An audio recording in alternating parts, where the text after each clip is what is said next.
All right, hey, what's up, guys, and welcome to the latest episode of the Movie Discussion Pocket Dimension, where, as I neglected to mention last episode, it's where time does not exist and the only thing that matters is film.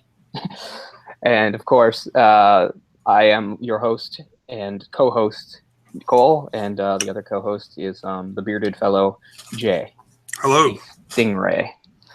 And, yeah, another hiccup in missing a week, but well, what can you do? But it probably gave us and maybe our viewers a little more time to absorb the movie that we're going to talk about, because it's kind of a complex movie. I mean, as soon as the name David Lynch comes up, a hush falls over the crowd, and you know, it comes with a lot of connotations and stuff like that you can think about just because of his style and his history, his track record, and all the elements that he's known for.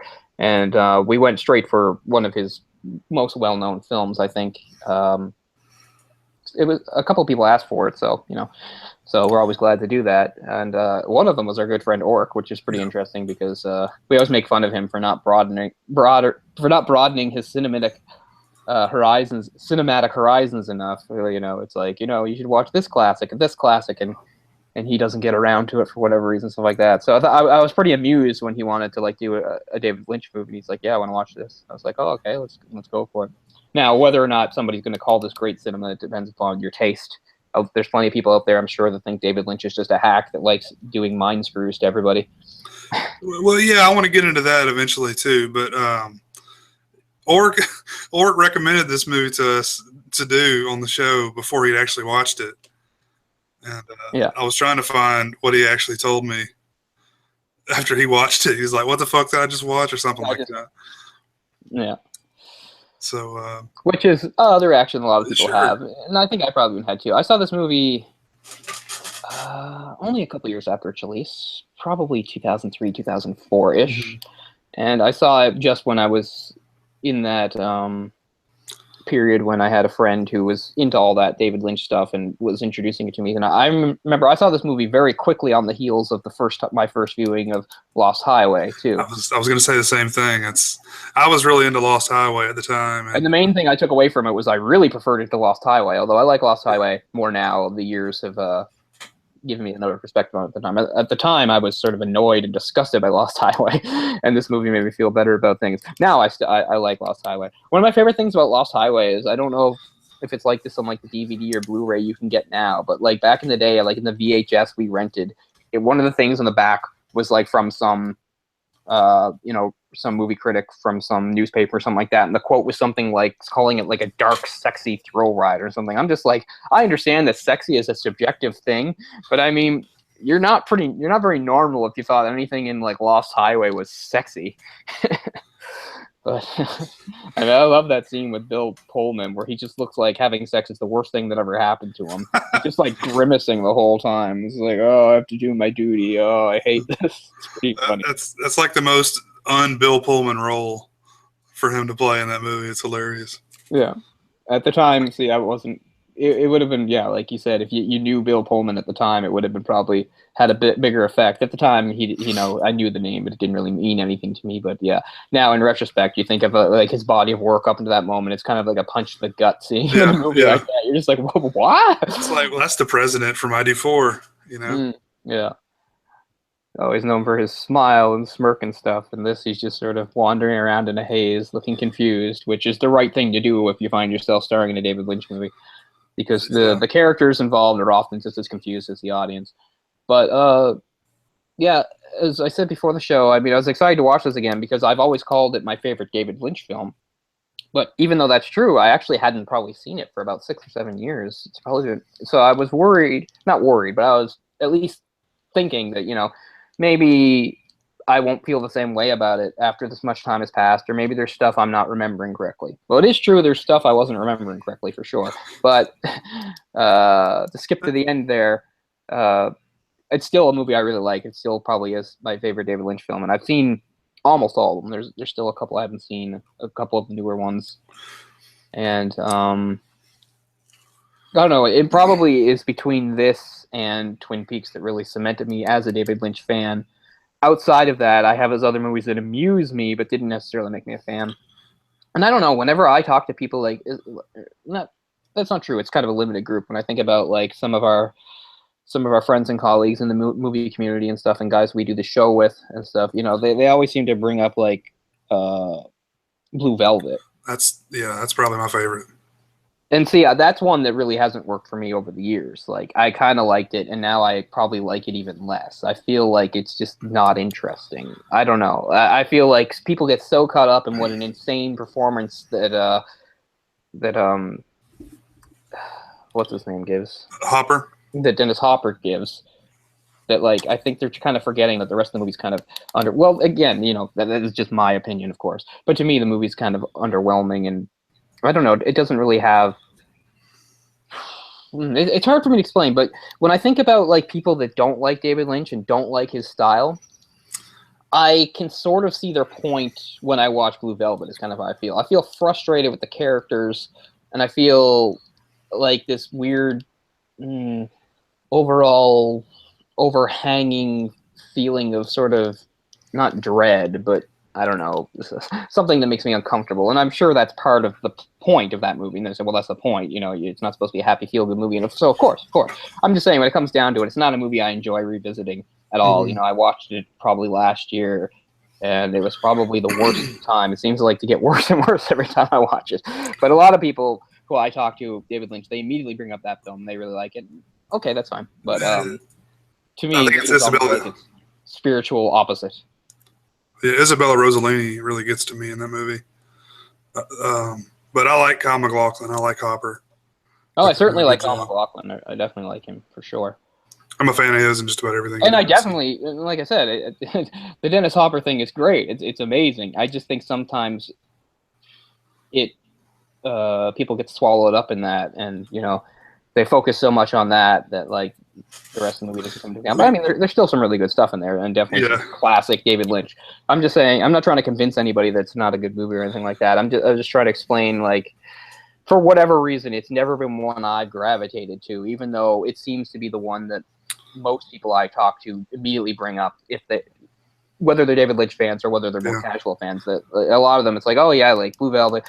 It's either they have something really positive to say, or even if they didn't really like it, it still left an impression. So they're glad to talk about it because it left an impression. It may be that I don't like David Lynch, but I like Blue Velvet. Right. That may be the one they pick out of his body of work. I think so. But I'm kind of in the middle. I've seen a lot of his stuff. I think I haven't seen Fire Walk with Me. It's really disappointing if you're a Twin Peaks fan. And there's a few other things. That's why I didn't watch it. I'd heard that before because I like Twin Peaks a lot. But you know, there's just a lot of his films that I don't care for personally. But I feel like a lot of people that say they don't like Lynch haven't seen a lot of his stuff. Because I mean, there is some different, material in there. Yeah, so, I mean, everyone like the Elephant Man is, actually a historical biopic, wherever you say that. Yeah, the Elephant Man's a great movie. It's just not something that I'm gonna go put on very often. Mm-hmm. It's definitely a great movie. Like, even though like it kind of gets the actual story backwards, it's so well done and powerful that it doesn't really matter. I mean, I guess if you're like some descendant of John Merrick, you might be upset. You might be like, hey, but I mean, come on.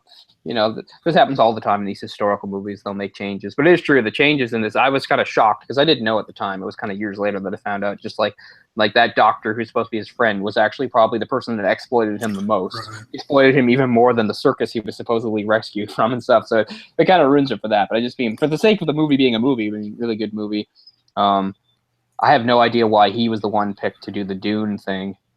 I mean, unless they were just like, well, this is a pretty weird book, and you're a weird guy. Here, go make this movie. That's all I can figure. It was the El Topo guy, right? Was going to do that first? How I say his name wrong? Yeah, Jodorowsky. Yeah, and that was the whole thing. Like, he was the original guy who. It was his idea. It was even his idea. It wasn't like it was a studio thing. It was his idea. He wanted very much to bring the book to the screen. Right. And there's a whole thing on it, and it's a documentary. I'd recommend Jodorowsky's Dune, which is really cool because it talks about like this crazy ambitious project they had in the 70s to bring to life. And although it didn't wind up happening, it still had this great domino effect on science fiction in Hollywood because it brought so many creative people and artists that were previously unknown and hadn't done film before. It brought them right in. And one thing I forgot to talk about when we did Willow was like a lot of the storyboarding and some of the conceptual design in Willow was done by the famous French artist Mobius, Jean Giraud, who'd done so many comics and stuff, and of course he's known for all the work he's done in movies. But the very first time he was brought in to work on a movie was when he was brought in to work on Dune, which didn't even actually wind up happening. But still, I guess it got his foot in the door to start doing movie stuff. And in the latter part of his life and career, that was really where a lot of his work was. Whereas in the 50s, 60s, 70s, he was a comic book artist. He did the Bandes Désignées over in France, but still outside of Europe wasn't that well known. But I think this got him known over here in North America was really through that. So he was just one example of several creative types and artists. That Geiger guy, the guy that designed Alien, that was his first movie project too and stuff. So I mean, it's a really fascinating thing that this movie never happened, but it still wound up having this tremendous effect on the movie industry, particularly sci-fi and fantasy and stuff like that. But like it's a weird process that like, what was it, 1984 that the Dune movie finally came out? I think it was 83 or 84. So quite a while afterwards, and that David Lynch winds up with the project. And it's Dune is one that I'm always wanting to go back and watch, but I never do for some reason. It's a difficult watch, man. It has like long scenes that go nowhere. Yeah. It still has really cool visuals and does some things kind of well and stuff, but there's just parts that just drag, What's the runtime on that? About 3 hours? It's probably not quite 3 hours, but it feels like 3 hours. It's well over 2. I don't think it's actually that close to 3, but it feels really long. It might be 2:40. 17. What is it? 2 hours 17. Wow, only that. Yeah, but I mean, it feels close to 3. It really does. It really does. I assume there was a long cut of that too. There's definitely things to like about it, and there's Kyle MacLachlan in there again when he's quite young, which is kind of cool. And isn't Sting in there? I think Sting is. What's Sting's real name? I think he is in there, but I don't know. Oh God, it's something stupid. They're always disappointing names. It's like no wonder you changed your name. That's a what's he name? But here he is. Oh no, it just says Sting. Okay, he just wasn't listed very high. He was still Sting there, and of course, Jean-Luc Picard. Gordon Matthew Thomas Sumner is Sting. Gordon, yeah. Doesn't work, Gordon. But so he had some weird little missteps that weren't really like his movie, considering his roots and Eraserhead and all that. But then he sort of got back on track in the mid '80s, doing his thing. And he did Eraserhead, and I don't think he worked for a few years. I think he was basically not working in film at all. No, and through the 80s, he was in and out, had his foot in the door for various television projects and stuff like that, and it was sort of seen when he actually did Twin Peaks. It was sort of seen before it came out that was sort of a step down for him because he'd already done some successful films. Why would he go back to TV and stuff? And of course, Twin Peaks is kind of really what made him and made his reputation, as it turned out. And as I've said, I'm a fan of Twin Peaks. One of the things I like most about this movie, Mulholland Drive, is that it reminds me so much of Twin Peaks. I feel like it could take place in the Twin Peaks universe, that it's in the same world, just down in California. Is like kind of how I feel, and I like it for that a lot.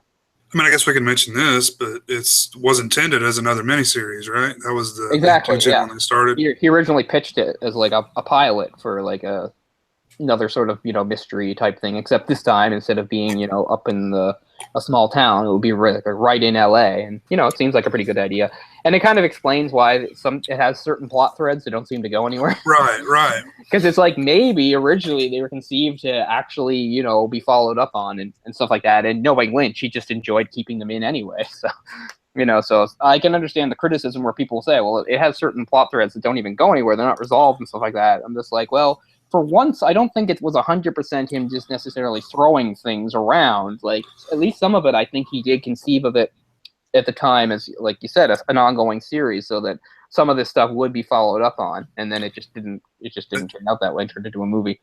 maybe it wasn't intentional. It just wound up that way because it had to fit into this, 2-hour format. Exactly. There's lots of plot, threads that get started that never go anywhere that I'd like to get fleshed out a little bit. Yeah. And I can certainly understand why that would bother people, for sure. Yeah. I mean, especially if you weren't familiar with his work, like I said, when I saw this, it was quite a few years ago. And it was the type of thing where, at the time, I kind of wanted a narrative that had a beginning, middle, and end. And, I was sort of annoyed by it. But I wasn't even that annoyed then, because even then I was so taken by the style. Our friend Pezel, he's talked about his fondness for the movie Drive. And he said something, I'm paraphrasing, but he said something like, everything about Drive works for him, I think, stylistically so well that when he watches that movie, he just has a big smile on his face. That's kind of how I feel about this movie. It's like everything stylistically is so great to me that, like, I don't really see flaws, even though there's probably plenty of places where I could. I'm just so happy with, again, the overall style and feel and presentation of the film that I can just overlook these things because I just enjoy it on that level that much. Which we'll get into. But this came out in 2001, my favorite year of film, as we pointed out. And the third film so far that we've done that covers this, we also did AI and last episode's Donnie Darko. Oh, yeah. But 2001, so, Lynch had been fairly productive through the 90s. He did, Wild at Heart and Lost Highway and this, and they were all pretty well received, at least by critics, although I'm sure the general movie-going public, they did the usual thing where people were like, huh? And this continues in that tradition. But significant for several reasons. One is that it launched the career of Naomi Watts. She was basically an unknown actress from Australia, and this is what got her career going. It was also the last performance of a few movies of a few actors from sort of the old Hollywood guard. Of course, now I had their names, and of course I've clicked off to something else and stuff. But let's see here. I'd imagine the aunt and the uncle. Yeah, the aunt was somebody, of course. And the landlady was played by Ann Miller. That was her final role before she died, and she was sort of a well-known person and stuff. So yeah, to get into it, I mean, the movie takes place Mulholland Drive in LA, and I think one of the big themes of the movie is sort of Los Angeles and people's perceptions of it. And he's shown this in previous films too, where he likes kind of that 50s aesthetic. So there's plenty of that going on in the film, including the film within a film, which obviously has some sort of 50s setting or dynamic to itself as well. But well, in the opening we get what looks kind of like a Gap commercial with like 50s people dancing. But this is all intentional, I think, like the cheesiness of it. Oh yeah. As I've got a bunch in my notes here, like the overdubbing and the ADR stuff there at the beginning with when Betty first comes to Los Angeles. It's just so shitty, and I mean, even the lighting, it's really bright, like a soap opera or something. And that's all intentional. Yeah, I think that really gives credence to, skipping ahead here, but when people want to analyze the film and say like, well, what was all that when it changes? The most common one and maybe simplest is that everything that happens with like Betty and Rita is just a dream being dreamed by Diane. So the idea would be, she's dreaming of this idyllic world where everything's sort of, polished and, pretty and simple and stuff like that. So to me, yeah, I think it's absolutely intentional, and it fits with that sort of theory that, seeing, again, sort of the glitzy Hollywood that outsiders kind of imagine. And the whole idea, of course, of the character Betty is she's this wide-eyed outsider from a small town, apparently a Canadian town, as it turns out. Lynch seems to have a certain fondness for Canada, which is cool, I guess. But anyway, so yeah, she's this wide-eyed girl who's innocent and really excited to see Hollywood, the real Hollywood and stuff. And she, she's constantly sort of expressing her wonder. She says something like, and really giving to the dream thing. She even states something like, she's like, and now I'm here in this, and she says something like, dream place is what she says. So yeah, I think it's absolutely intentional because it's so much of the movie's about I wrote him a note. I was perception. like, man, Naomi Watts is a shitty actress. And I was like, oh, okay, it's all done on purpose, because I didn't remember it being that bad the last time I saw it, a few months ago. But man, the whole, basically until the twist of the movie, she's really well. She does a good job in that audition. I will say that. But, yeah. Scenes like that I always find that interesting. I love seeing actors acting. Yeah. That's always interesting, because it's meta. It's a thing within a thing. Yeah, I always like to imagine how they shoot those scenes. Whenever you have within a movie somebody auditioning for a movie or rehearsing for a play and stuff like that. It's one of the things I really liked about that movie, the Birdman movie, because that had acting within it, which I thought was really cool and stuff like that, and people rehearsing. I always get a kick out of that. I love those scenes with Michael Keaton and Edward Norton, where they're just let's just jump into it, and they're so they're acting within the acting. I always really enjoy that when it's well done, and it's well done in this too. It really draws you in for a moment. You almost forget everything else when you're sort of hanging on her performance there, even though you don't even know what the context of it is. You don't know what she's auditioning for. It's obviously some young woman having an affair with her father's older friend or something like that. Yeah. It's pretty cool. Well, they do the rehearsal there. Her and Camilla, whatever her other name is. Anyway, Rita. Yeah, Rita. Well, they do the rehearsal, and Betty and Rita do the rehearsal, and it's really cheesy, and they even start laughing at it. But then when she actually goes and does it, she pretty much she nails it. She nails it. Yeah, absolutely. Yeah. Which is pretty cool, but he said it's too problematic to try to give some sort of synopsis of the film. But as far as a setup goes, we just seem to have so much of the film has to do with. I'm just trying to put my thoughts in order here. You can't do it, man. I can't do it. Much. But it opens with an unseen sort of sleeper, somebody in a bed. So right off you think, oh, it's all this person's dream. Okay, fine, because a big part of the movie is dreams and people going to sleep and waking up. So you can either say the whole thing's a dream, or parts of it a dream, or parts of it are a dream of this character, and parts of it are a dream of that character. All that stuff opens with that, and then we have Naomi Watts' character Betty arriving in LA. Fresh off the boat or the plane or whatever, small town girl, going to stay at her aunt's place, and her aunt works in the show business industry, and she has these big dreams of being an actress and stuff, and apparently her aunt has used some connections to get her an audition for something, probably not really a big part, but something, and so she's all happy. And the other thing is we see a very mysterious car accident. The brunette character, who we come to know as Rita, is traveling in a car. She seems like she's rich or glamorous or something. Perhaps she's even an actress.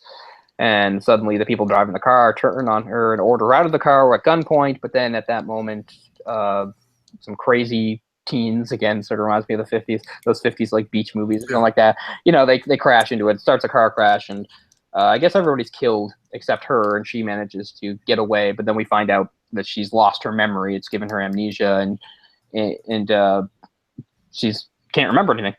Yep, that's me summing up amnesia. Good for.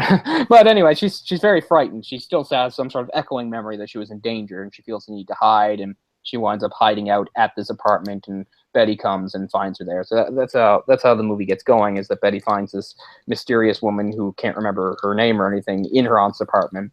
And true to form, she doesn't even really question it at first. She just figures, oh, okay, this is some friend of my aunt's who they didn't tell me about. And I know a lot of people are like, well, nobody's that trusting and naive and dumb. But the truth is, I was when I was a bit younger too. I would have done the exact same thing. It was 21-year-old me, and I'd gone in and they'd said nothing, and I just found something in the apartment. But I'd be like, oh, okay, they didn't tell me. Oh, how are you? They could have been a fucking axe murderer waiting to kill me. But I would just figure, oh, okay, you're supposed to be here. They just didn't tell me. I just feel I don't want to create an awkward situation and ask a bunch of questions. I would now, but my younger self wouldn't. So I don't find that too unbelievable, actually. It fits with Betty's sort of naivete and stuff, that she has to actually have a phone conversation with her aunt, and her aunt to say, what? There's a strange woman in there. I don't know anything about that, to finally ask her questions.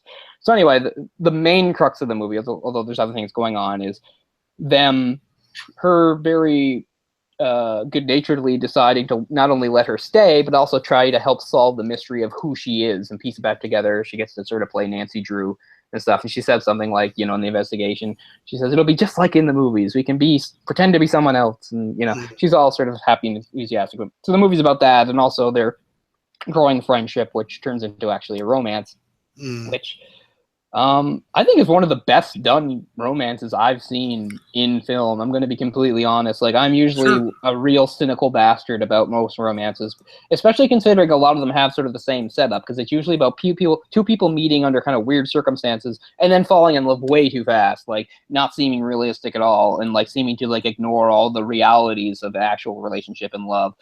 And that usually bothers me. But I don't think it's the writing. I think it is the acting. I think it is Naomi Watts and what is the actress's name, actually? I'll find it. Sorry, I don't have it pulled up. That's okay. Is that Laura Elena Herring? Yeah, I believe so. Okay, yeah.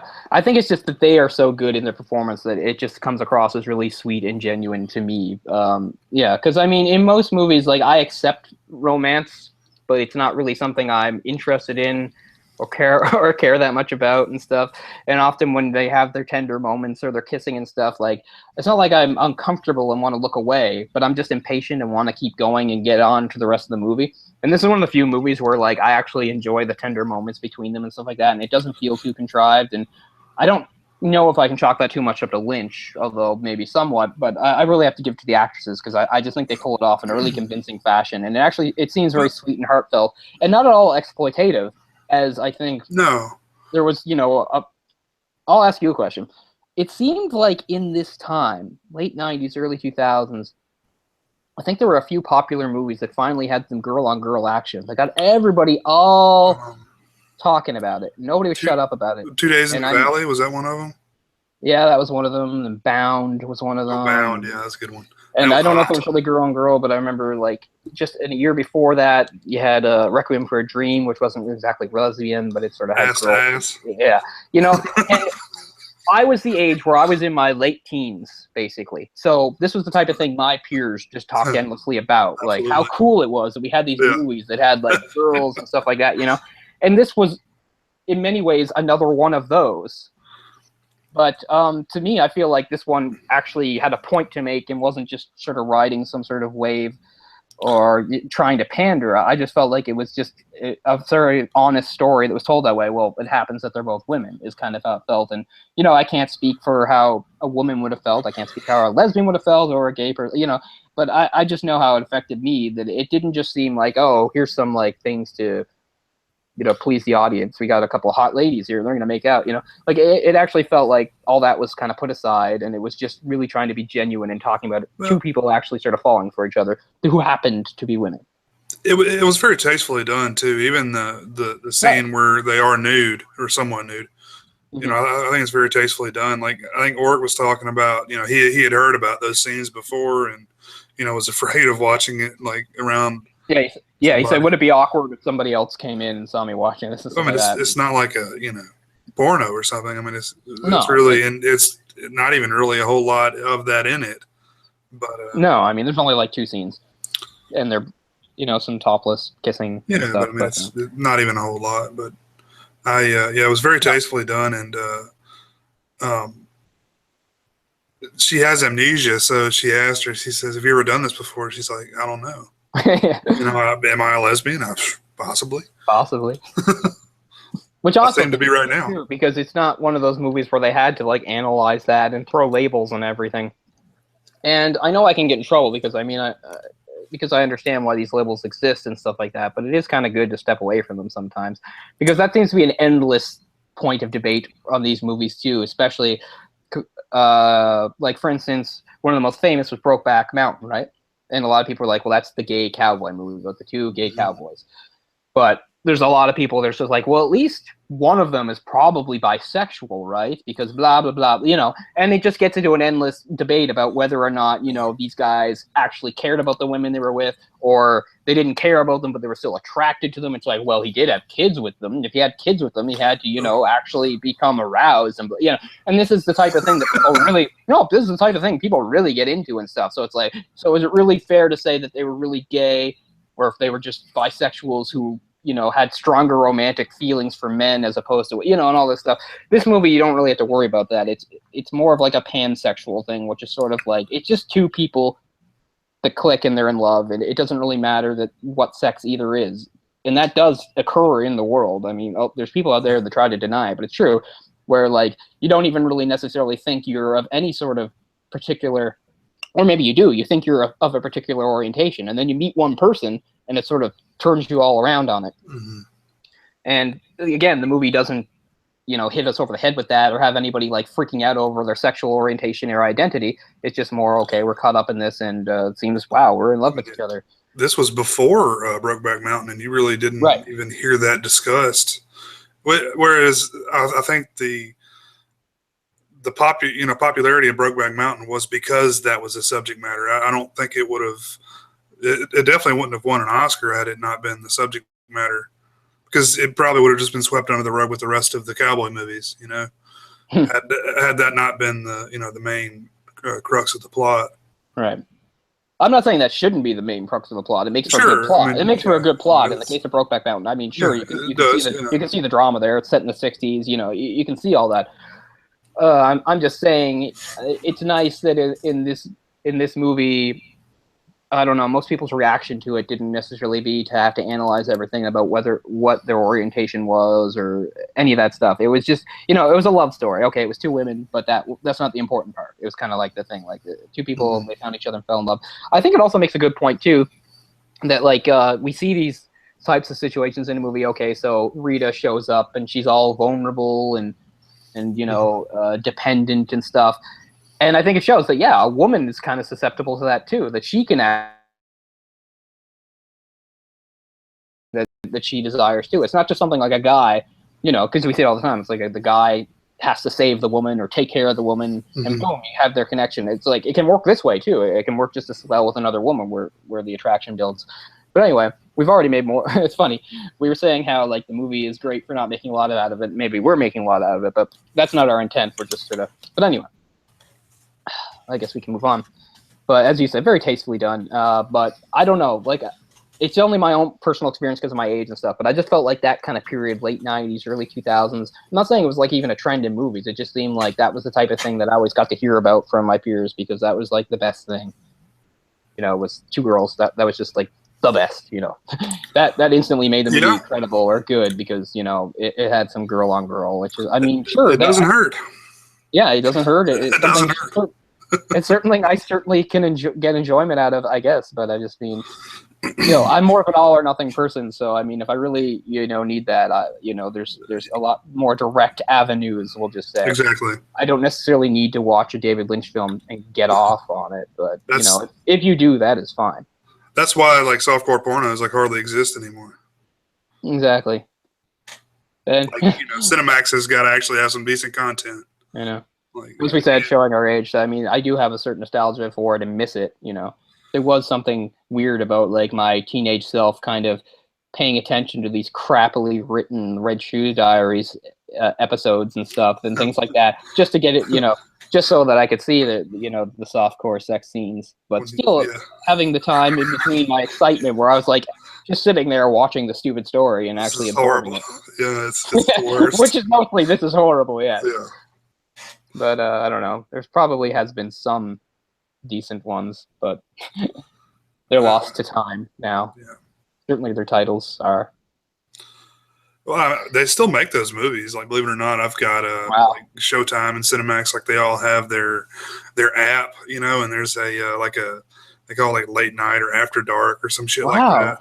I would really like. They still make them. Yeah, I'd really like to see some and see if they compare any to the ones I knew from the '90s. Or if they had to, like, I don't know, switch it up somehow. Yeah, I mean, I don't know. I don't imagine they're a whole lot different. Maybe they're better written, better production quality. I don't know. Yeah, but still the same at their core, I'm sure. Anyway, after that aside, so adding to the mystery is when, you know, she says the obvious thing. Well, you did bring a purse with you. The purse probably has your ID, and you can say it is.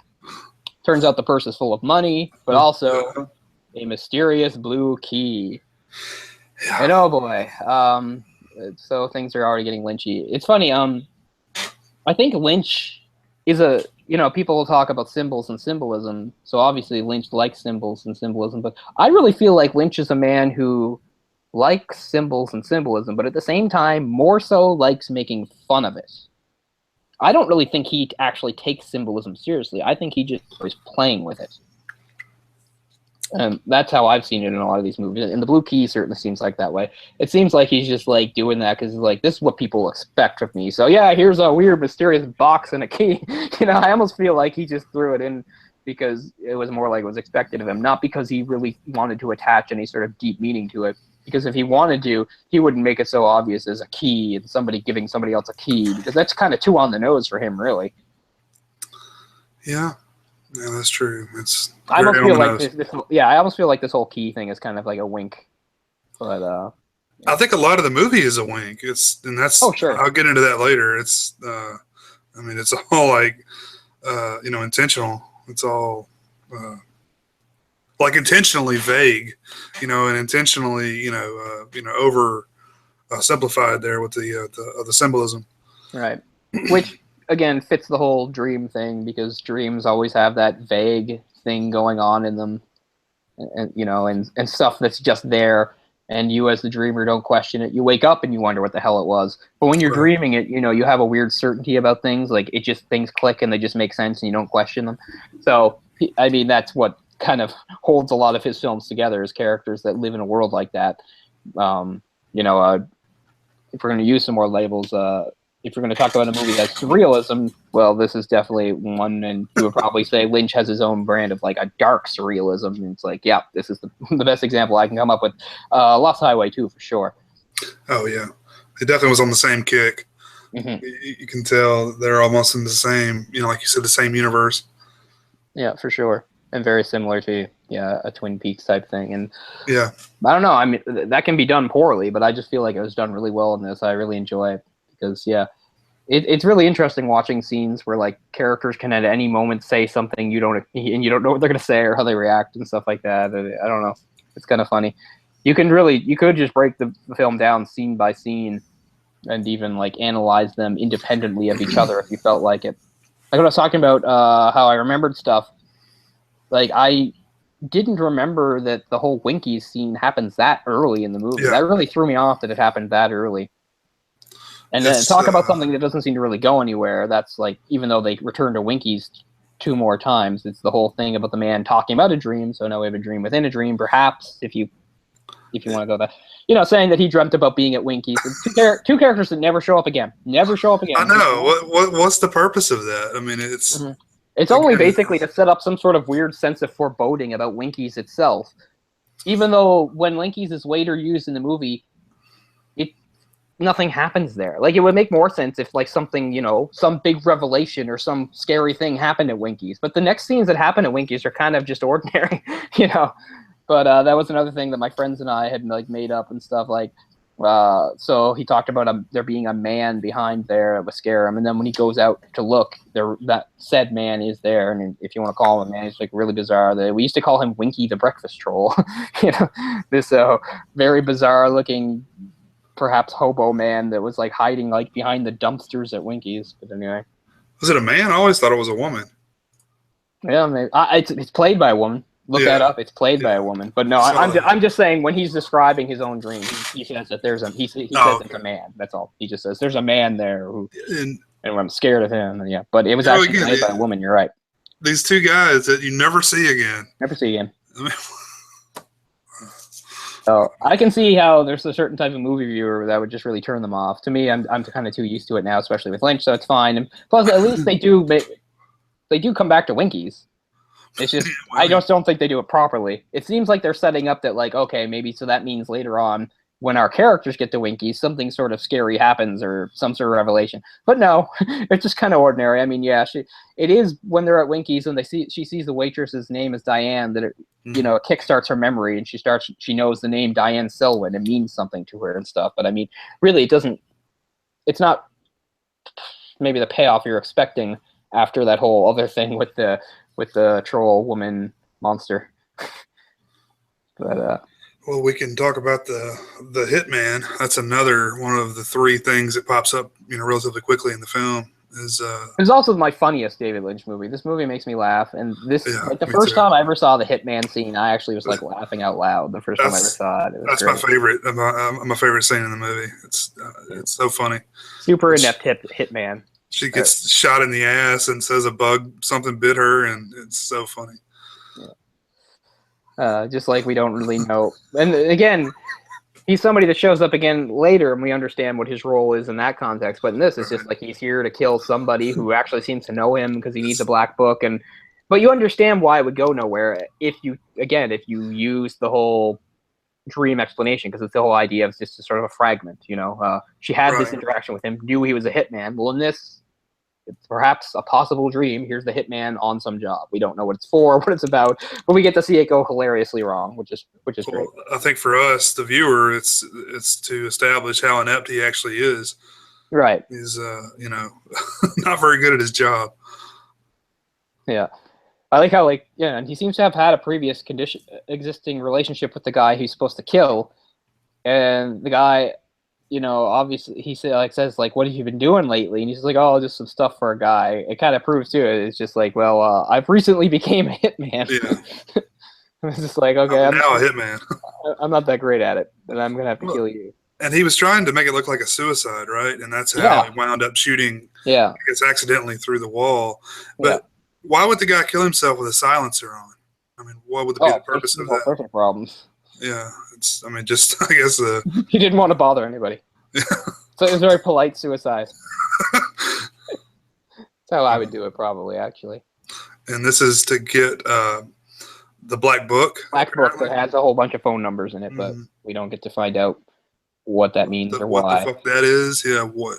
Although we do see later that he is tied to the mobsters or whoever they are that were after Rita, because he's asking around looking for her. So So I don't know if that means all crime in LA is just sort of run by these guys. So they're just sort of asking every operator out there, or if he's part of their organization specifically. I don't know.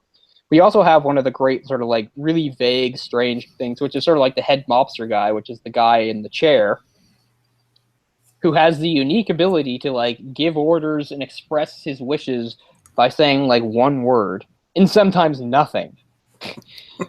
His exchanges make no sense. It implies that the people working for him really understand him really well, because he says stuff as weird as then, as a question.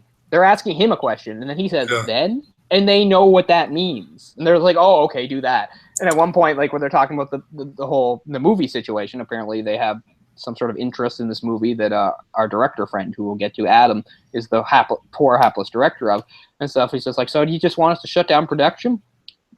Blank stare. You just want us to shut it down? Continues to just blankly stare, not say anything. Okay, we'll shut it down. He's just this amazing guy that can not only give orders with one word, but also sometimes if he says nothing, that also means something. So that's just crazy. But I love it, because only David Lynch seems to come up with characters like that. Yeah, I thought they were supposed to be telepathic. It's as good as explanation as anything else, right? Yeah.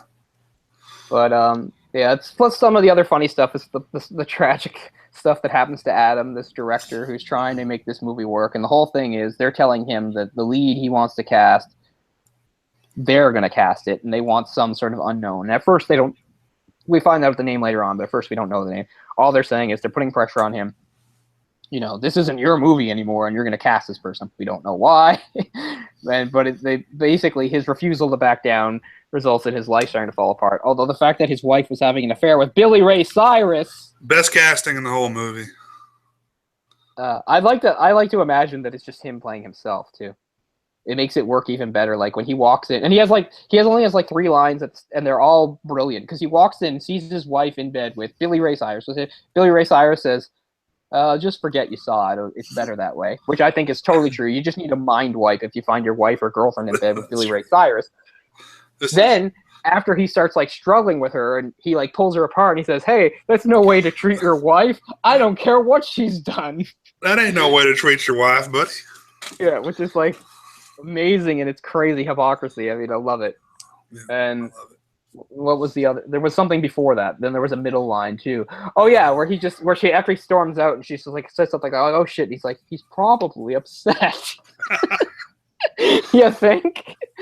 So I love that. But yeah, casting. A pool cleaner, is that what he does? He's a pool cleaner. Yeah, I think so. Pool boy, and his with his big arms. His business is Gene Clean. Is his name Gene?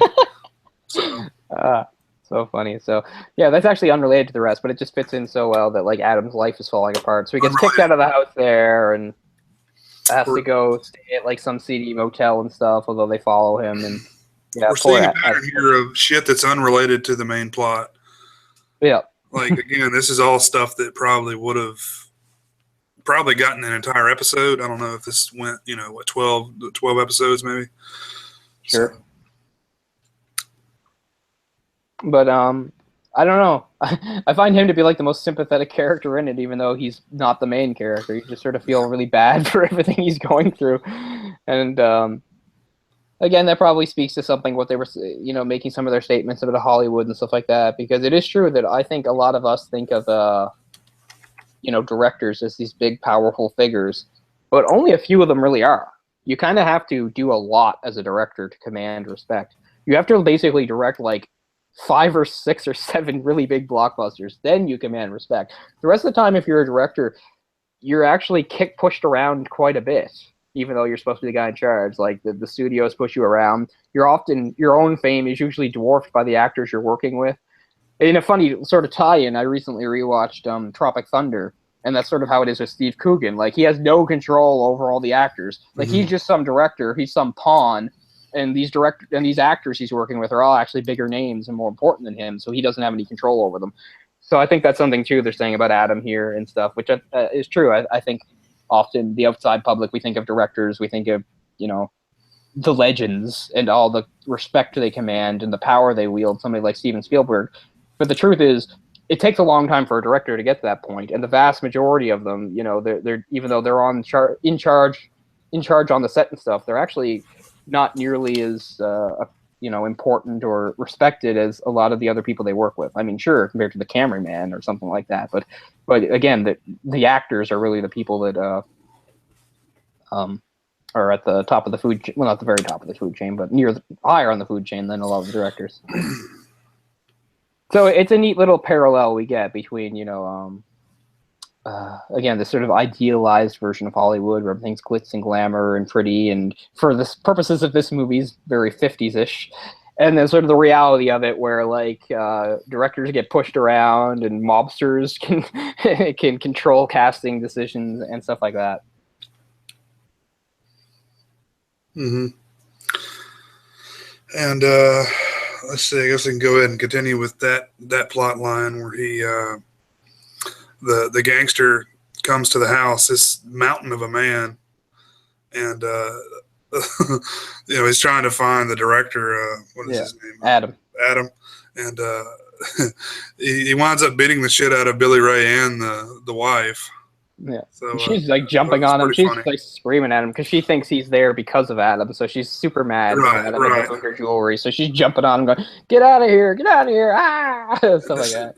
This guy's just massive. Like he's like 9 feet tall. Yeah, she just like bounces off him and stuff. She tries to like push him at the start. She goes like that, and it's like pushing like a wall. Right. And like Billy Ray's like, "I don't think you heard her," and he tries to like punch him, and he gets dropped to the floor. And then Billy Ray gets knocked out. Very satisfying to see. Yeah, that was pretty cool. Mark Pellegrino is that hitman's name, or the gangster hitman guy. The hitman, yeah. Very funny. But as we get into it, they try to follow up some leads to find out about her identity. And the thing was, she remembers that after she sees the name Diane, she remembers the full name, Diane Selwyn, who they look up in the phone book, and they try calling, and there's sort of a funny line. There's just like, it's weird calling yourself, and there's no answer there, so they have no idea if she's. But they hear the voice machine, and she's like, well, that's not my voice, so I can't hear it, but maybe you know her somehow. So that's one of their leads. It doesn't go dead exactly, but that's about as far as they get for the time. And where are they going from there? Because we're at this point we're also following Adam around and the hitman and jumping around a few times, which is one of the things I enjoy about the story, that like it kind of jumps around. I kind of enjoy that because I guess it sort of does fit with the whole dream thing again and stuff. But so eventually the whole thing is the meeting with the cowboy, right? So his office gets called saying like somebody wants him to set up a meeting with the cowboy, and for once a character in a David Lynch movie actually acts the way we would, and he's just like, the cowboy? Are you kidding me?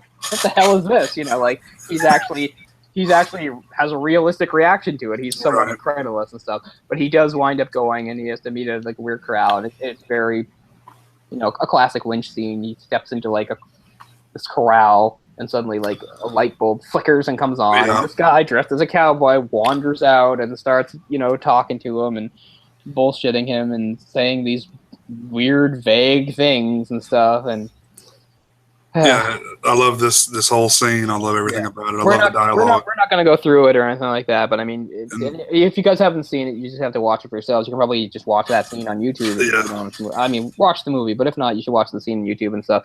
But so we're skipping past all the good stuff, but what it gets down to it is the cowboy basically delivering the message saying, like, look, like, we can make this right, but you do have to cast the person we want you to cast. So you're going to go in tomorrow, and when you see this woman, I think he gives the name like Camilla or whatever. Like, you're gonna say this is the girl, and Adam he agrees because what else he can do. But then of course he gives the warning. He says, if you do good, you'll see me one more time. If you do bad, you'll see me two more times. And we have no idea what that means, and you never get to know and stuff. And as my friends and I used to like pretend to be him and stuff like that. I'd be like, I'm the cowboy, and you don't want to meet me twice. Now you're being a smart aleck. Yeah. Let's try it again, and this time don't be a smart aleck. Just another one of those weird characters that seems to have like 1 foot in reality and 1 foot in another reality. We've seen these, all over David Lynch's movies. The one I always think of is the weird guy at the party in Lost Highway, where like he's at the party and everything sort of stops when this weird creepy guy comes up to him and he's just like, I'm at your house. Call your house. So he like calls and he's like answering him, and then he just sort of like says something and then wanders away again. Like, that's just like another one of those characters that only Lynch can create. You gotta love it. Was that the Robert Blake character? Yes. That said that? Yeah. Yes. He's freaky in that. Oh yeah, that's the one thing. Like the only like really freaky character in this is kind of too, I don't know, kind of too dumb. Isn't that freaky? I don't think Winky the breakfast troll is very freaky. Just weird looking. Yeah, it's not freaky like him. Not freaky like fucking Willem Dafoe or that's Wild at Heart, of course. Bobby, whatever his name is, or of course the immortal Dennis Hopper as Frank Booth. Yeah, I love Wild at Heart. That's probably of the many really amusing performances by Nick Cage. That's got to be maybe the top. Yeah, he is just complete and it's weird too because it wasn't until really years later that he started really getting that reputation. Like everything you need to know about Nick Cage was already right there in that movie in 1992, just to let you know what kind of guy he really was. I love that. This is my snakeskin jacket. Oh man, to me it represents my freedom, my belief in something and personal freedom. The guy's just like asshole. Oh man, I was watching something the other day, and he had to the heavy metal band. Oh yeah, I loved it. Yeah. Somebody had that jacket on, that awesome. Oh wow, the snakeskin jacket. Yeah, that's awesome. Like a movie I saw recently. But again, back to the scene with the cowboy. It's just more like nonsense bullshit that goes nowhere. Well, I don't know if it goes nowhere because it ties into the whole gangster thing, them telling him he has to cast this woman. Right. So it's not like completely nowhere. And he does capitulate and say, okay, I'll do that.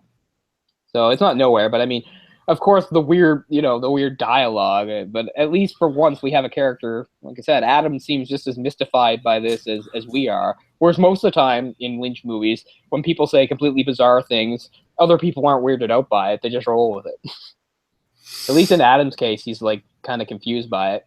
And like he's going along with it, and he even says, "Oh, you're not thinking, you're just being a smartass and stuff." It's like, well, how else would you expect anybody to react to this situation and the things you're saying to me, Mr. Cowboy? I mean, it's supposed to be intimidating, I guess. Anyway, yeah, Camilla Rhodes. So it's just like, for your own good, you know, you're gonna cast Camilla Rhodes. You're gonna say that she is the one.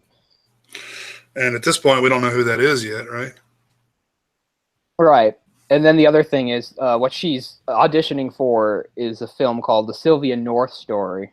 Mm-hmm. Oh, no, that's not what she's auditioning for. She's auditioning for something else. The Sylvia North Story is the film that Kesher is directing. And the agent just takes her over so she gets to see it. And she and Kesher actually lock eyes for a minute right after he sees the Camilla character, who, of course, looks just like her, which must have been really confusing at the time to see. That it's like, wait a second, how does she get over there? Suddenly she's auditioning for this movie that she's not supposed to be part of and stuff. She does her little 50s song. And anyway, and then she locks eyes with Kesher, which seems to really disturb her, and she excuses herself and runs away. And that does make sense later on. That's something that actually does make sense. It's hard to pick out the things that make sense sometimes. But this one, yeah, you find it does make sense in retrospect why she has that reaction and stuff and leaves. But from there, they follow up to Diane Selwyn's apartment and find the body of a woman who had been dead for several days, which scares the hell out of them. And they go back, and then finally, she invites her to sleep in the bed with her instead of being on the couch all the time, which leads to the sex scene. But you know, not just the sex scene, but I mean, she even says it several times. Like she says, like, "I'm in love with you." Like, okay, then they're really in love. And for whatever reason, even though we've seen this sort of thing in even plenty of mainstream movies where two people thrown into a situation fall in love, this one just doesn't seem as. I buy it. I just think it's really great, honest performance by the actresses. I just really buy it, and I like it. And I think it's really nice. And then she seems to have some sort of Rita falling asleep again. Rita wakes up with having a nightmare. Now they get to go to the weird club where they see the magic show. This is where Lynch really starts to enjoy himself, because we have basically a magician on stage telling everybody that everything they see is an illusion, which is more or less an author avatar. It's basically Lynch telling us, you know, don't believe any of this stuff. It's all an illusion. This is me fucking with you because I am the magician. I am the illusionist, and I make the rules type thing. And then we get some more 50 stuff. We get even though it's not actually 50, but, you know, the Roy Orbison song, Crying, which causes them to cry, which is great. And then we find out that's an illusion. The woman isn't singing. It's also a tape. I love that moment. She collapses and it keeps going. I mean, I really think that was great, because it still caught me by surprise, even after they spent the last 5 minutes telling me that it's all canned music and not to believe anything. I still believed it at the time, and then I was like, oh, I'm so stupid. You know. I like that song a lot, though. I think it worked really well in that scene. Miss Roy Orbison. Do you know, like, 2 of his kids died in separate house fires? Wow. He had like 5 kids, and 2 of them died in house fires. Different house fires. Like, what the hell? Do you have like big insurance policies on them or something? Very possible. That's sounds like Roy Orbison. Do some investigating. Well, he's dead too. But I know Orby, one of the kids, goes by that name. One of his kids, and dated the tattoo artist Kat Von D, or whatever the hell her name is, Kat something or other. Anyway. Yeah, at this point, things really start to go like exactly where Lynch is like pulling the strings, because just out of nowhere during the song, Diane finds her gnome purse, the blue box, which obviously is linked to the blue key, which they'd found in the other purse. So it's like, it's time to put the key in the box. And things get all vague and Lynchy, of course. When they get back to the house, suddenly Diane is nowhere to be seen. So Rita, who, by the way, of course, we don't know her. She just disappears, man. She just disappears. Like what? That still boggles my mind. I mean, what? Because Lynch just moved her off screen.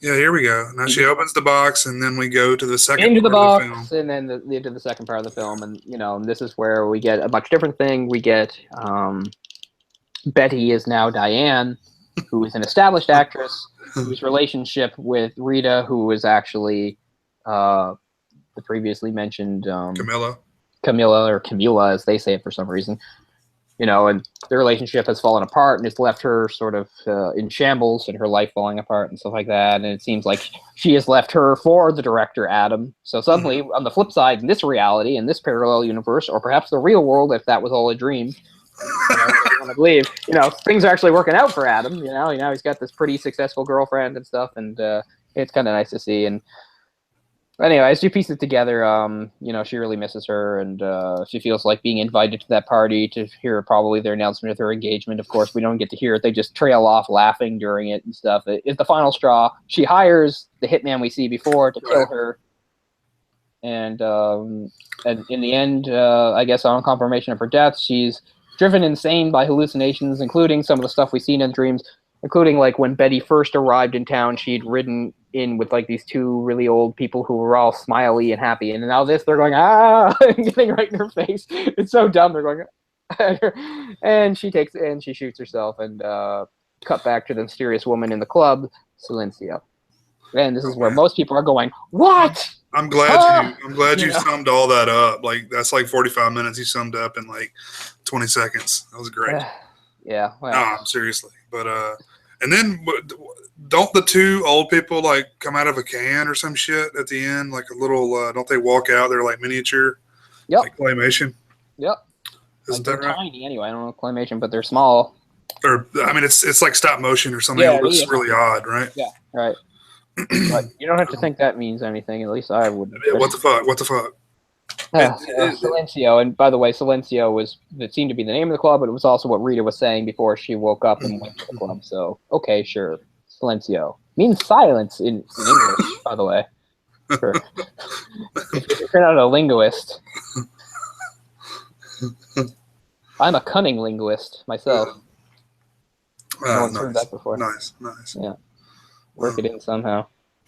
But, so yeah, I mean, so we did actually do some summing up there and plot summarizing, but still, just hearing us say it in no way really prepares you for watching it. So if you haven't watched it, please go watch it. Because even though what we told you might have given stuff away as a twist, it really doesn't, because there's, as it said, this is open-ended, there's no answers. So you can say, okay, Diane, what we're seeing is what Diane saw right before she shot herself, or that Diane, had this, idealized dream where she was Betty, where she was actually a nice, warm, innocent person, where the person that had rejected her and broken heart was now Rita, who was, completely dependent on her and, innocent and, not at all vindictive. And then the other pieces from her real life happen. Now Adam, who was the source of her troubles, is now everything bad is happening to him and not her. And the hitman's just there because that's how dreams work sometimes. It's true, right? We've all had fragments of our own life just pop up in a different way in our dreams, so that makes sense. So you can look at it that way. Again, you can look at it as weird parallel universes that sort of are stepping on each other, which is kind of what we talked about a little in Donnie Darko, where like both are realities, but they've had some overlap on each other, which, sure, that's also valid. I mean, we've said what happened, but what does it mean? And that's what is so open to interpretation. Exactly. Because, I mean, everyone has a different idea of what actually happened. I mean, we could name 20 scenarios right now that would all make sense in this world. Because honestly, the story is actually a lot more coherent than other films he's done, to tell you the truth. That's true, yeah. Lost Highway, especially. It does actually follow, a certain narrative that makes at least a certain amount of sense, even though, again, it has its weird little asides and things that don't seem to go anywhere, non sequiturs here and there.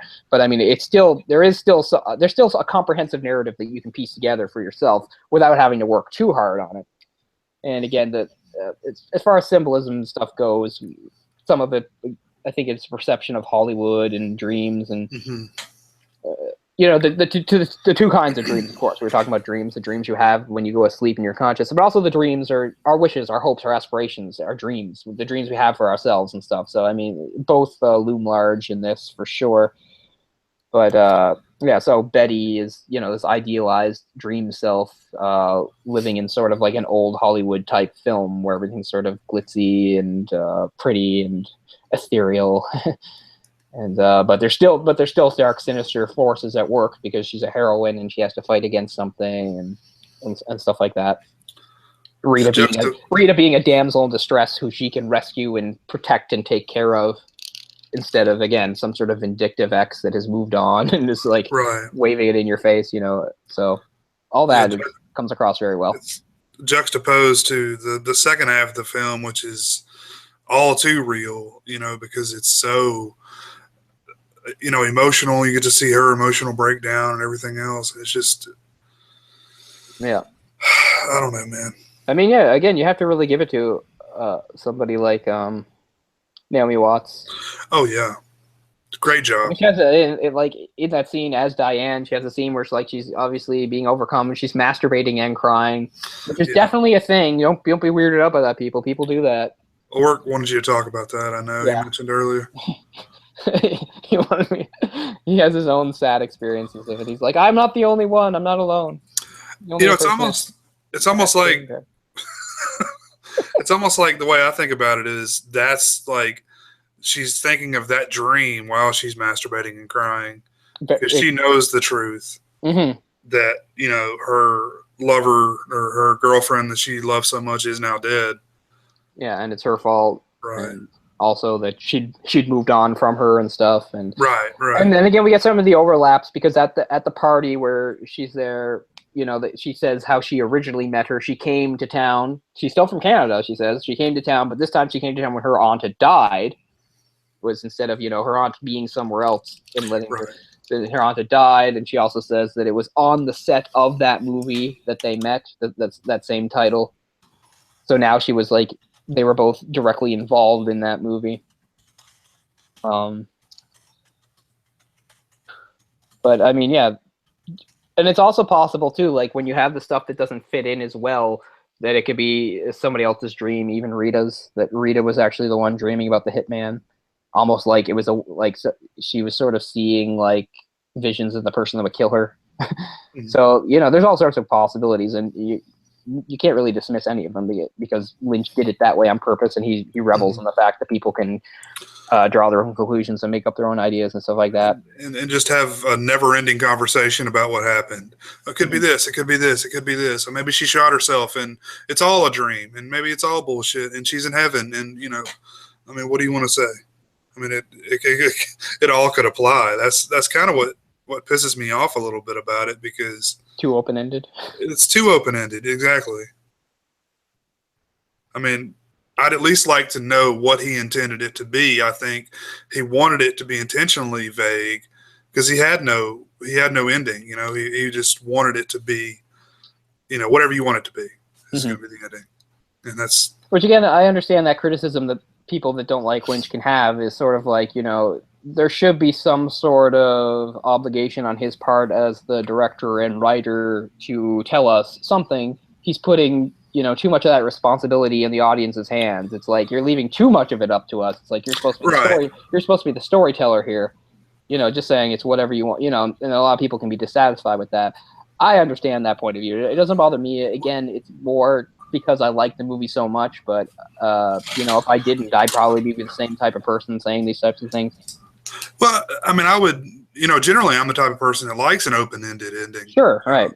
But in this case, I just feel like it's so many things that need to be answered that aren't, you know, that I want answers to. That I think it's just because this was a work in progress. He didn't have time to get it completed as he wanted, so he just left it completely open-ended, you know, and now he's going to say that was all done intentionally, but I don't think it was. I think it was just due to the constraints of, you know, this was going to be a miniseries, but now I can't, you know, now I've got to put it into the format of a movie. One of the things I failed to do in this watching was, like, there were certain details that even Lynch himself said that you can pay attention to that are supposed to help out with these things, and I missed out on most of them, even though I was supposed to be watching for them consciously. I mean, some of them weren't too hard. Like, I just liked, you know, this isn't really a big part of it or anything, but it's something we've talked about, and I hope we can talk about in other films, is I feel like I really like filmmakers that do something with color, because I feel like that seems to be leaving cinema lately, that everything just toned really dark or something, and, like, you know, instead of using colors to mean anything or represent anything or even just to brighten up a film, it just seems like a director's idea nowadays is just to sort of shoot everything in a lens that gives it all sort of one sort of color, like everything's green or blue or black, and that's the whole thing. I really like the reds that were used for Rita. her lipstick and her Yeah. choices and stuff like that. And, I mean, that doesn't really have any meaning. It was just something to. Again, I think it does heighten the whole idea of a dream, though. Like how in your dream things are more vivid, things are more bright and in your face and that sort of thing, and it helped create sort of a good distinction between her and the other characters, because they all seem to kind of shrink away from her. Like she was like glowing and red, and they were kind of lesser next to her and stuff. Like I appreciate that a lot. But one of the things, like, they're supposed to like something like about like the ashtray and the coffee cup, and I don't know what that means. I have no idea what that means. But that was something that, like, he says, like, on the DVD that you're supposed to, like, if you pay attention to, it's supposed to let you know something. But even though I tried to look, I kind of forgot. And now that I'm thinking back, I can't remember what the hell was going on with the ashtray and the coffee cup. Which ashtray and coffee cup? That's a good question. I don't know which one. Okay. Or maybe it's just I know what you're talking about. Or maybe it's any time an ashtray or coffee cup shows up in the movie. I don't know. What you're talking about, it also is bullshit. He made all that up to make people look for things that don't exist. Wow. I remember seeing what you're talking about. That's all bullshit. I mean, in my opinion. It's very possible. Where is that list you're talking about there? Because I saw that before, but I'm looking at it. It's in like the middle of the Wikipedia article. They show it. It's in the section "A Poisonous Valentine to Hollywood." Because I was looking at some of the stuff there, talking about, again, how, like, he was talking about what Hollywood really seems like, and there's a bit here saying about being compared to Sunset Boulevard, about another tale about broken dreams in Hollywood. But yeah, there's a little square blue thing here. I can read them all. Pay attention in the beginning of the film. At least 2 clues are revealed before the credits. 2, notice appearances of the red lampshade. 3, can you hear the title of the film that Adam Kesher is auditioning actresses for? Is it mentioned again? Well, of course we hear it, and it is mentioned again. An accident is a terrible event. Notice the location of the accident, Mulholland Drive. Come on now. Who gives the key and why? Notice the robe, the ashtray, the coffee cup. See, that was the one. Like, the others all made sense to me, but I couldn't figure that one out. What is felt, realized, and gathered at the Club Silencio? Everything is an illusion. Did talent alone help Camellia? Probably not. Note the occurrences surrounding the man behind Winkies. I don't know what that means. And where is Aunt Ruth? Well, we don't have to believe that she's in Canada. And she's either in Canada or dead, according to which reality it is. So maybe she's dead in Canada. She went up to Canada and died. Hunting accident. Happens all the time up here. Those are bullshit. A card titled David Lynch's 10 Clues to Unlocking This Thriller. It's bullshit. But I mean, as much as it seems to be an indictment of Hollywood, it's still also a nice homage to, like, some of the old film noir type things. I mean, they show the Rita Hayworth poster Gilda and stuff like that. But sure. Some of the stuff, the style and stuff, it reminds me of Vertigo, the way Kim Novak dresses up, and that whole Vertigo is one of my favorite movies from then. And I don't know, maybe sometimes I just see things the way I want to see things, but that's another movie that uses a lot of color and stuff, and especially red with the woman and stuff. When Jimmy Stewart's character gets all obsessed with her and tries to dress her up to look like her and all that, red is really important. So I like that little connection, whether it's done on purpose or not, I don't know, but it's something I can get out of it.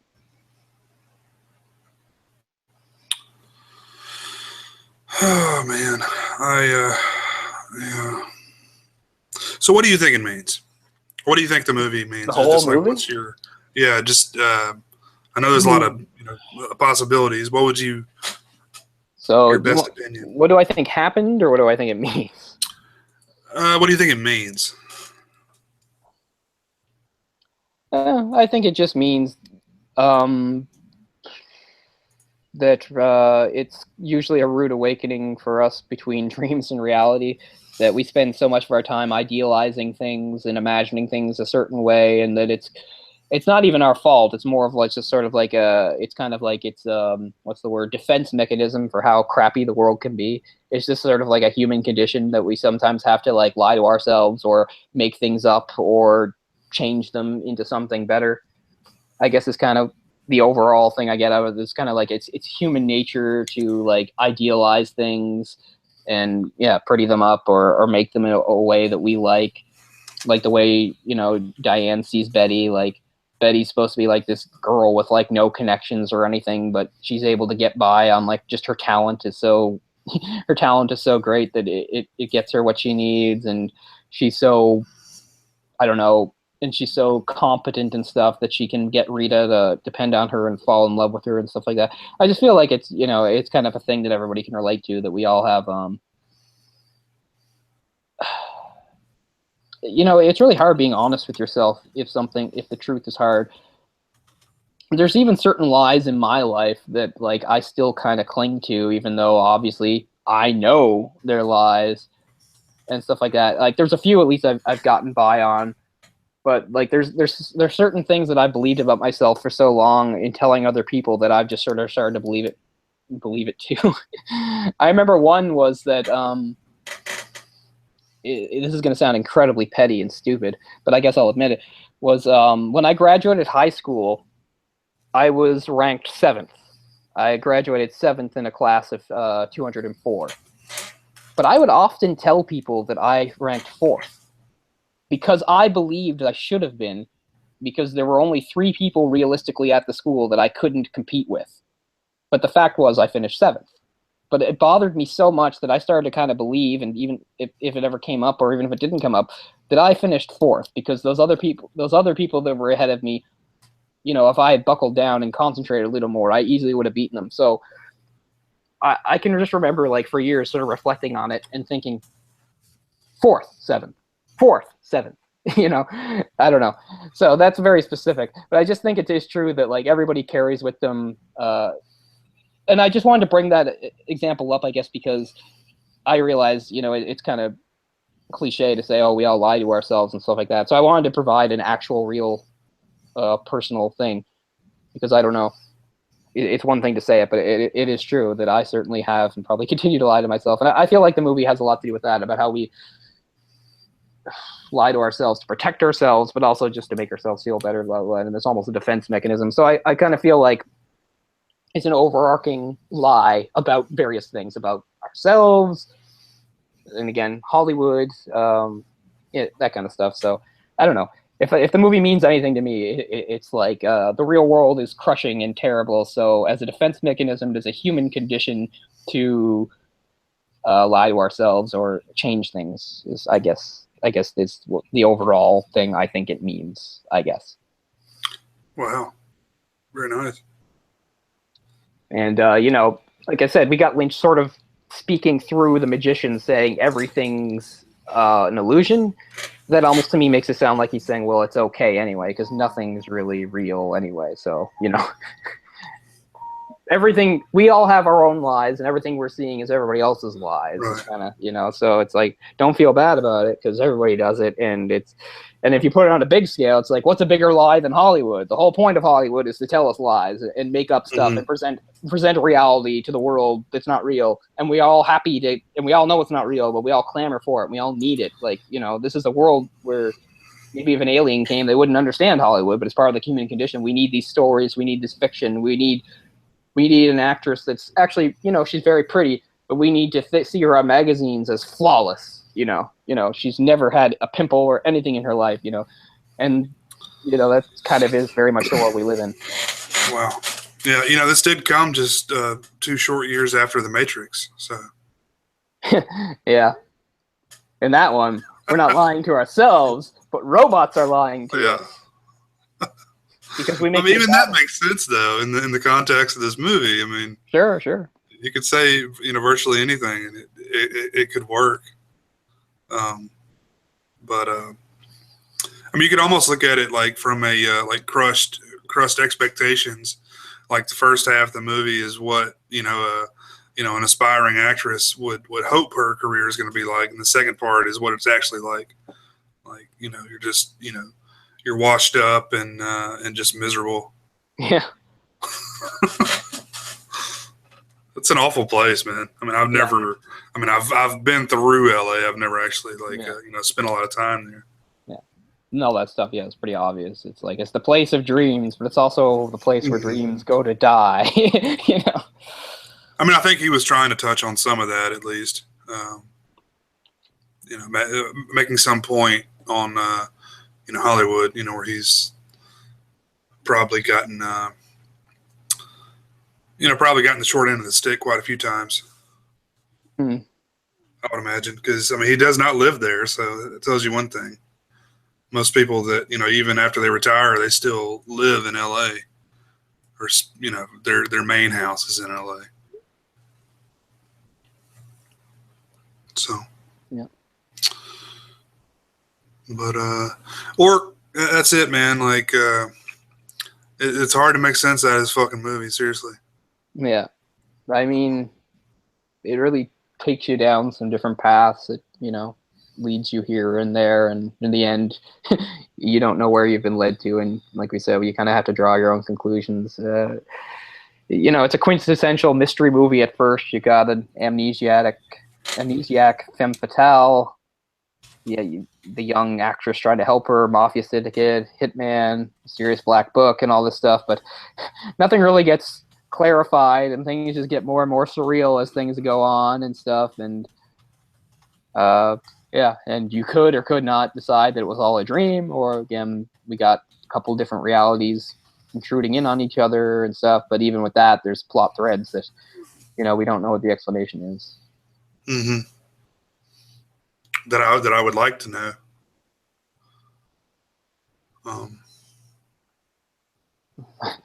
That's not the type of thing he would ever do a sequel to. Yeah. Well, he did. What's the movie he did just like right after this? Like was kind of going to be a sequel to this or something. Oh, really? I thought that's what. Is that not what Island Empire is?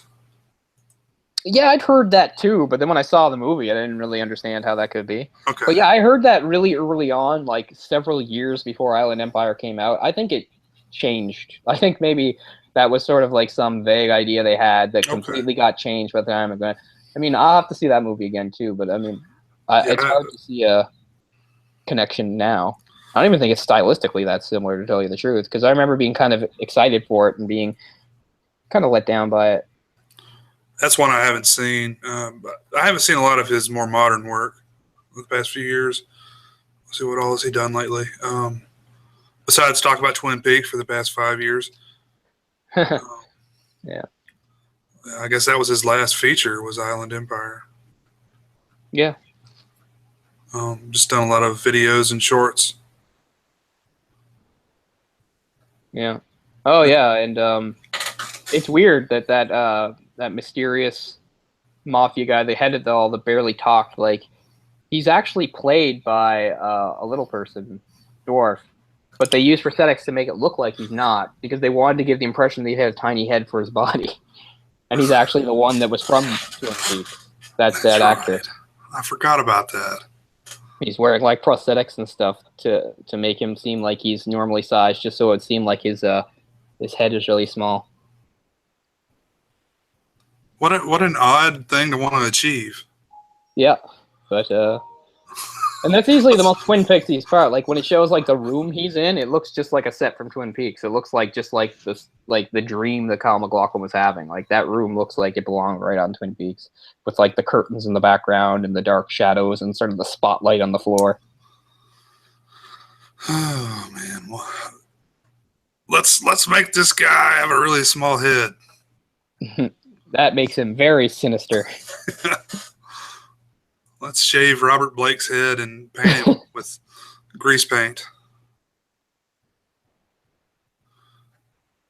But yeah, it's not a bad film in my opinion at all. It's just there's some questions I would like to have answered. I understand leaving an open ending, but open-ended. It was a critical darling, and I'm sure you know that many people have put it on their lists of best films of the 21st century.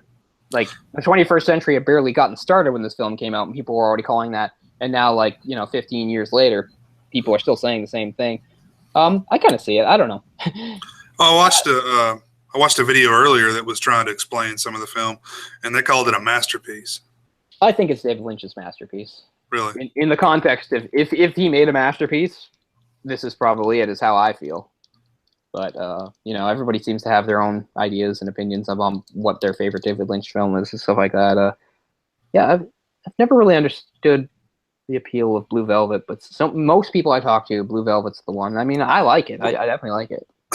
Blue Velvet's a much more linear story, though. It's That's true. it's I mean, for all the weirdness, like it still has like a comprehensive narrative. It's nothing really left, to the imagination there. Mm-hmm. Which I don't know. I mean, I'm not generally the type of person that likes that, but maybe that is why I like Blue Velvet more than some of his other films. Entirely possible.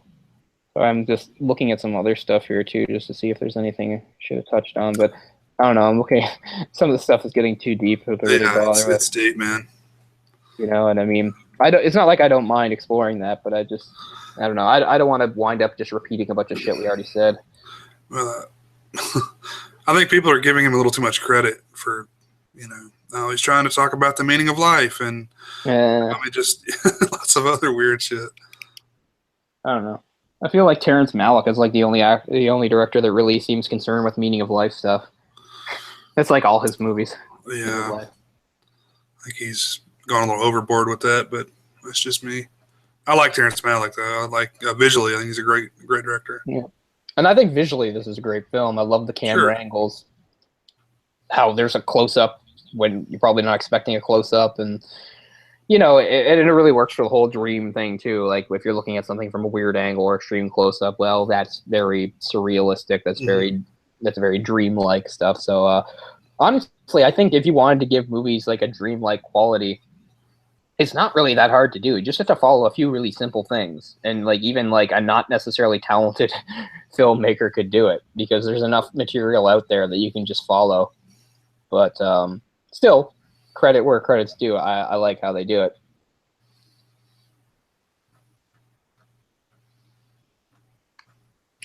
This film is included on Roger Ebert's great movies list. I know he was a huge fan of it when it came out. Yeah. It's interesting, like, I mean, I guess it's the same with any individual. I guess it's only interesting because he's just a person who I happen to know a lot of the movie tastes of because that's his job and stuff. But I just think of how strongly I can agree with him on something and how strongly I can disagree with him on other things. Like, it's hard to believe, like, I don't know.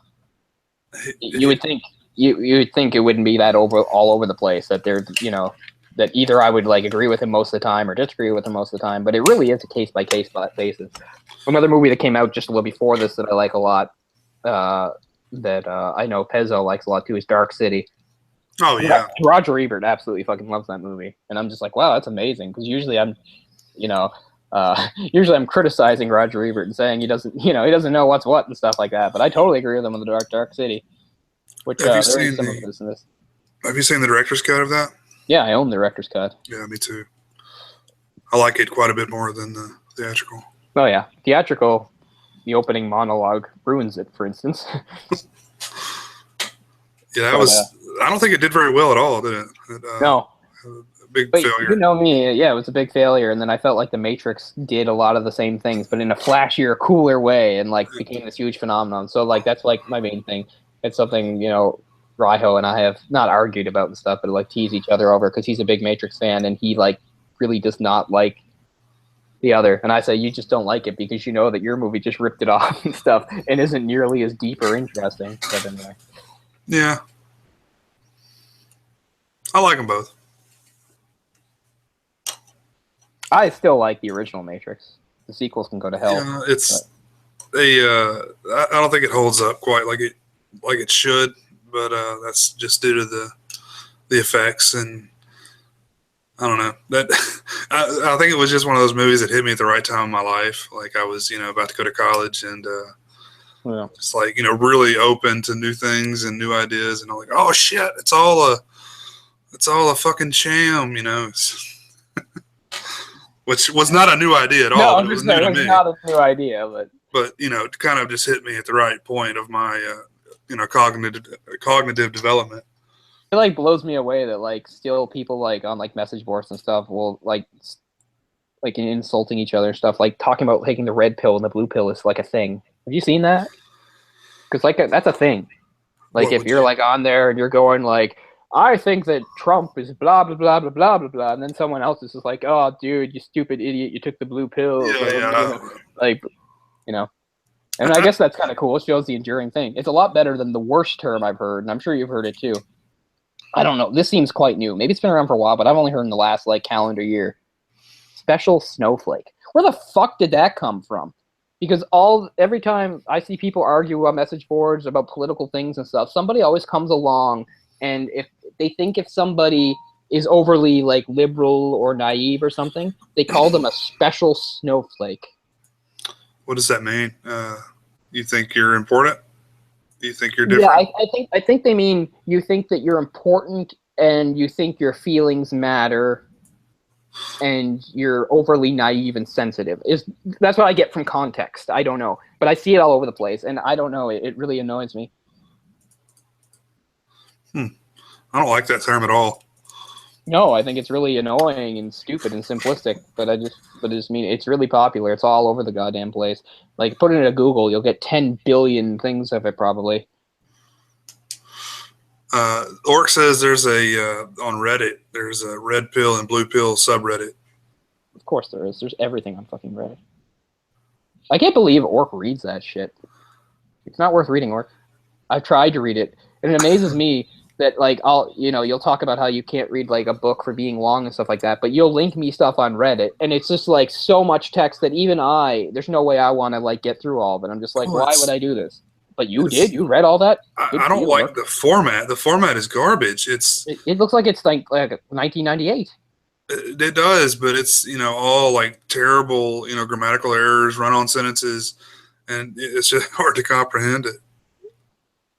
Anyway, I've tried to get into Reddit. I know some people are really, really into it. I know that it's useful. It's the thing. Like, it's a good way to like find out stuff fast, but it's also a good way to find out stuff wrong. Like, how much stuff has been wrongly reported on Reddit? Like, that's what I always hear about. Like, whenever like some big thing happens in the news, like somebody's on Reddit like giving wrong details about it. Like, I guess that was a big thing when they had the Boston Marathon bombing thing. Like, there were people on Reddit, like, giving false information all over the place, saying, like, oh, like, 18 people killed, and, like, like, just all this wrong stuff, and all this wrong stuff about suspects and stuff, and that's how this spreads. I don't know. As I've said, I didn't have much of a journalistic career or anything like that, but I still, in my heart, feel like a journalist, and stuff like that just really pisses me off.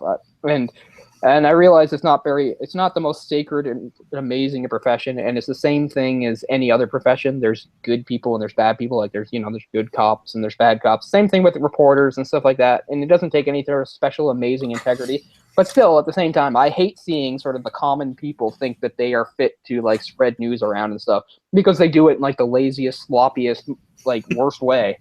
And Reddit to me is like the embodiment of that kind of thing. Oh, I heard this sort of thing secondhand, no proof. Here we go. Let's just slap it all over the place, and everybody will get talking about it.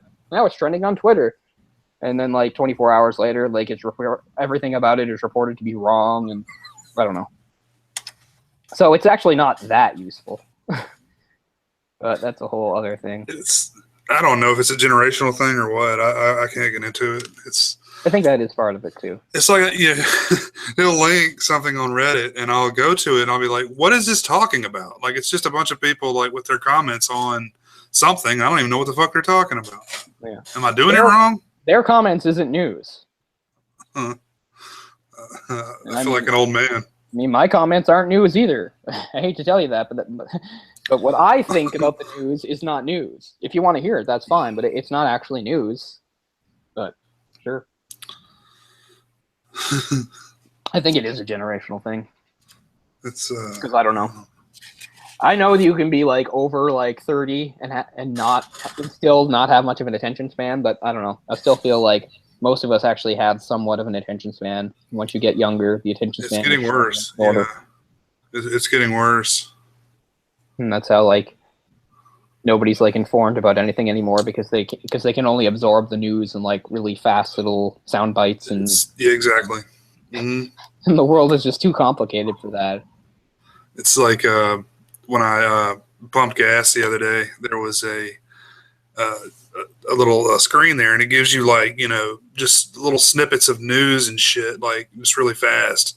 just like hits you with a lot of stuff. Like here's a singer doing some shit, and here's this. Oh, whatever, sports, quick. And it's kind of like that's how our life is now.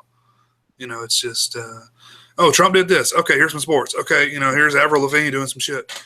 They make it all so it's like everything's black and white when it can't be. It's like either it's this way or this way, and there's like no middle ground for anything like that. You see people like arguing over like really complex things like climate change and Syria and stuff like that, and there's 2 points of view, which is fucking retarded. It doesn't make any sense. There is no such thing as climate change, or we're all gonna burn tomorrow. Yeah, there's no in between stuff like that, and there's always some sort of weird, vast conspiratorial thing behind either one's like, oh, the people that want you to believe in climate change want you to be, I don't know, afraid so they control you, or the people that deny climate change are in the pockets of big companies that want to make money. It's like, well, I'm sure some of that's true and some of that's not true, and you have to sift between it, but I don't know. But yeah, Special Snowflake, that's stuck with me the last few months and stuff. I'll see that pop up, and I was like, it seems to be a rule now, like anytime, like if I'm actually bothering to read, and I shouldn't be, but if I am, it's just like anytime that somebody says Special Snowflake, I automatically realize, well, they're a person I'm not on the side of the argument with.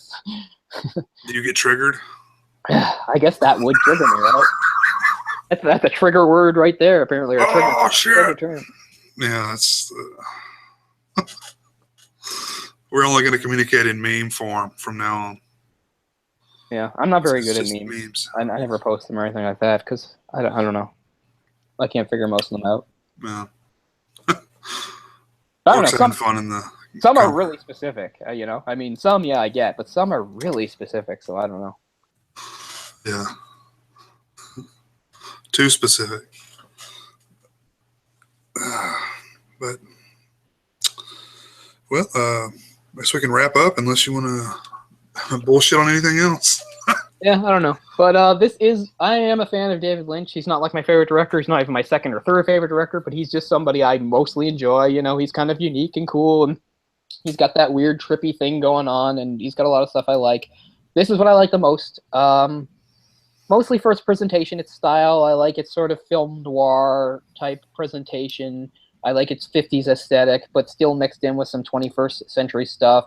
I really like the performances by the actors. Like, a lot of credit to Naomi Watts for, a pretty difficult role, having to do a lot of weird, intense stuff. I don't know, even though the movie is sort of, dark in a lot of ways and sad, I still find it kind of beautiful in a way and sort of uplifting, to tell you the truth. And it is true that by a country mile, the relationship, whether it's real or not, the relationship we're shown between Rita and Betty is easily the most positive relationship in any David Lynch film. Because watch the relationships in his other films, and and they are not what you would call ideal.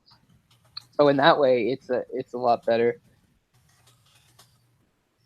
But yeah, it's funny. There's something here I'm reading about it, referring to a stylistic suck, which kind of sums up what you were saying about when you were watching it and you were just saying like, is this intentional or not and stuff like that. It's like, were you somewhat annoyed or surprised by Naomi Watts' poor, exaggerated, even narmy acting throughout the beginning of the film? This was indeed intentional and makes some sense in the end. If you're skeptical as whether or not it was intentional, just look at her audition scene halfway through the film. Not only does her character act well in the scene, Naomi acts well, acting well. Not too many actresses can do that. Yeah. Wow, I think that's almost like verbatim our discussion earlier. Yeah. Wow. Stylistic suck. That's a good one. But anyway, yeah, it's still my favorite Lynch film. I hadn't seen it in a few years. I still mostly feel the same way about it. I really enjoy it. It's sort of a dark, surrealistic trip with some nice colors and nice use of music and all that window dressing and stuff. But done well. To me, it's kind of the perfect storm of Lynch's abilities. Just like I've seen some movies where he goes overboard or he's too far off his own path and stuff like that, or he's actually trying to do something that's not his own style. Like you said, as much as Elephant Man is kind of a good movie and stuff, like who cares? Like that's not what I want to see David Lynch doing. Yeah, right? So that's kind of how I feel. Like it might as well have been directed by someone else. It's a bummer, man. It really is. I don't want to get bummed out like that.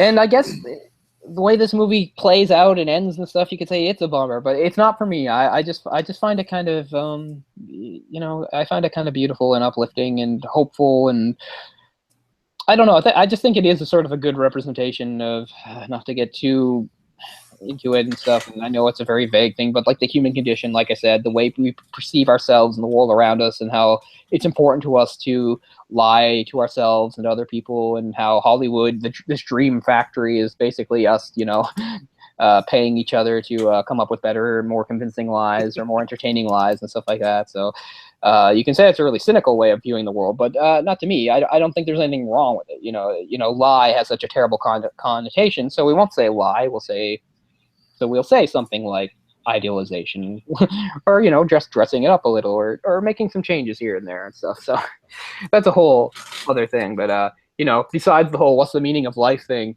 what's another big one that people like to talk about in movies and books and stuff like that, as well as the search for some sort of universal truth. I think this movie points to a kind of universal truth that is very universal, and something that we can all sort of relate to and understand, on an easy level. This movie can get into, more difficult things and stuff, but it's the same thing like when we talked about Donnie Darko. If you don't want to go there, you don't have to go there. No one's making you, so these types of movies, you can analyze them as much or as little as you want. I feel like this is a movie that, even though it's ripe for all this great analyzation, is still just sort of a great ride. It's definitely entertaining. To me, the first time you see this movie, and you're seeing Rita, and she doesn't know who she is, and she's meeting with Betty, and you have these other scenes that you don't really understand how they connect. I bet you at least 90% of you are going, what's going to happen? Where is this going? and maybe you didn't wind up being satisfied in the end, but I bet at one point or another you were interested in your hook. So you have to give it that. Just enjoy the ride, kind of. Sure. I mean, that's how I feel, but again, there's still going to be a section of viewers where even that's not going to work because they're going to take issue with this or that, and well, that is what it is with movies, so whatever. But it's one I like a lot. So going forward, we really do like being able to give you a specific movie to look for in the following week, because it's good if you guys can watch it first, obviously. So you don't have to wait, or you don't have to listen to us babble about a movie you haven't seen or anything like that. And, we kind of struggled to come up with a specific title for next week, but at least we kind of know a direction that we're going to go into, in sort of a group of movies, or a group of movies from a certain era or period and stuff. And we'd be talking about sort of the transition in the late 60s, where films kind of did a shift into what is sometimes known as like the New Hollywood era, or sometimes just the Hollywood Renaissance and stuff like that. I'm sure even if you haven't heard the term, you're aware of kind of that shift if you think about how movies changed over that time. So we want to do some of the movies there, some of the prominent ones of that, but also for background, we want to do one or two of the movies that kind of influenced it, because a lot of its influence had come from some of the avant-garde stuff that was happening like in Japan or Europe and stuff.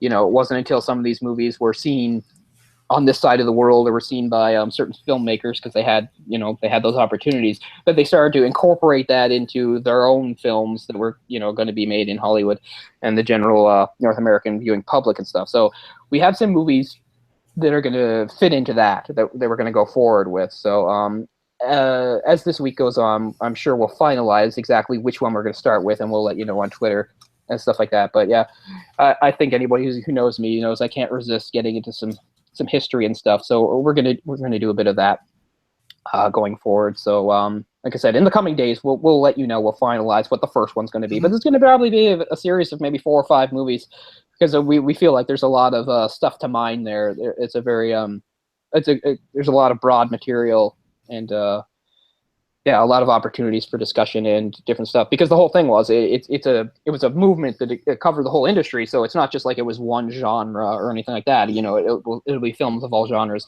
and the things we select, we'll try to reflect that. So it's not just repetitive. Now, we promise you that each one will stand out from each other, as we try to do on this show. But also, even though that's semi-planned for the future, we're never completely putting stuff in stone or looking too far ahead. So again, if you guys have suggestions like this show happened to be, please let us know. I know it takes us a little while sometimes to get around to them, but we really are looking at them and taking them into consideration. We're not just ignoring them, just to let you know, because we do want to create sort of a dialogue with the people that actually watch the show, because we're really grateful that you do. So please continue to comment, and if you have any requests, don't hesitate. Yeah, please do. And yeah, thanks for watching, guys. Check us out on Twitter for any updates on this, and we'll see you next time. All right. Till next time. Silencio.